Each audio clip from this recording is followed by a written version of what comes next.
you were at the JPMorgan Investor Day, and the CFO commented about the rising pool of dry powder at private equity firms.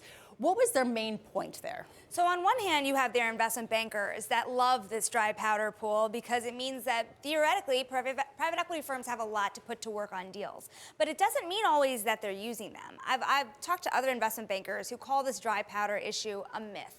And they say that even though the dry powder is there, it's still hard to put to work because valuations are still high. They said that it was $2.5 trillion of dry powder, which is actually somewhat higher than the estimates that we have from other data providers. They also said, though, that this was a potential competitive threat to them. It can be a huge competitive threat. If you think about it, this private equity industry, it's not just private equity, it's private credit, real estate, infrastructure. These are all areas where JPMorgan is a huge bank. It's a huge lender.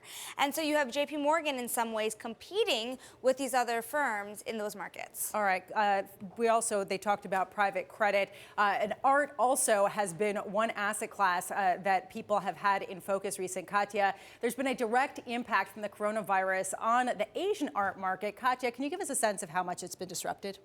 So Asia is a massive market for in the art world, and made a big art fair, Art Basel, Hong Kong, has been cancelled. It was supposed to take place next month in March. And last year it attracted close to 90,000 people from all over Asia. So that is off the charts. Then auction houses had to, in some cases, postpone their sales and or remove them, relocate them to New York. Which raises a question to me: how much more are Asian buyers accounting for as far as the buying goes of fine art? It was a huge part of the market, 19% in 2018. That's the last data we have.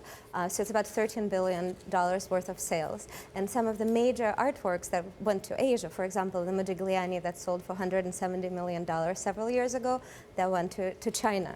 You know, and Chinese collectors have been some of the most active buyers at auction, at art fairs, and so their inability to travel, for Asia Art Week in New York next month as well, 500 to 1,000 Chinese collectors came to New York every year, and now they can travel. So a lot of auctions that take place in conjunctions with gallery exhibitions are postponed till June. Do people have a sense of whether this is temporary or permanent?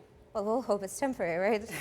We'll see. I think that there's a question, too, when looking at China, which brings us to Damian, Sassower. There have been a number of stories about Chinese companies on the brink, potentially poised to default if there isn't some sort of bank rescue or if there isn't a resumption of business in the face of the coronavirus threat. Damian, can you give us a sense of how significant the threat of default really is here?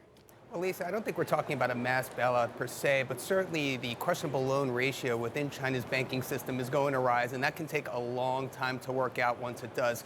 But in terms of the numbers, look, I mean, what we're talking about is $9 billion of China dollar debt, which is currently stressed, meaning it has yields in excess of 15%. Of that, $2.1 billion is coming due in March alone.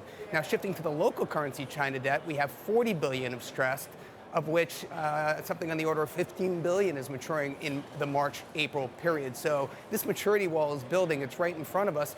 And look, if you just look at just last Friday, we had Founders Group defaulting on a $285 million bond, local currency China debt. That's going to be a pretty good gauge of how the state is. It's going to be a state-run workout. It's going to be a pretty good gauge of just how China is going to allow these companies to default and what the recoveries are. Because some of the recoveries we've seen, I'm talking 30, 40 cents on the dollar for Taiwan and Qinghai.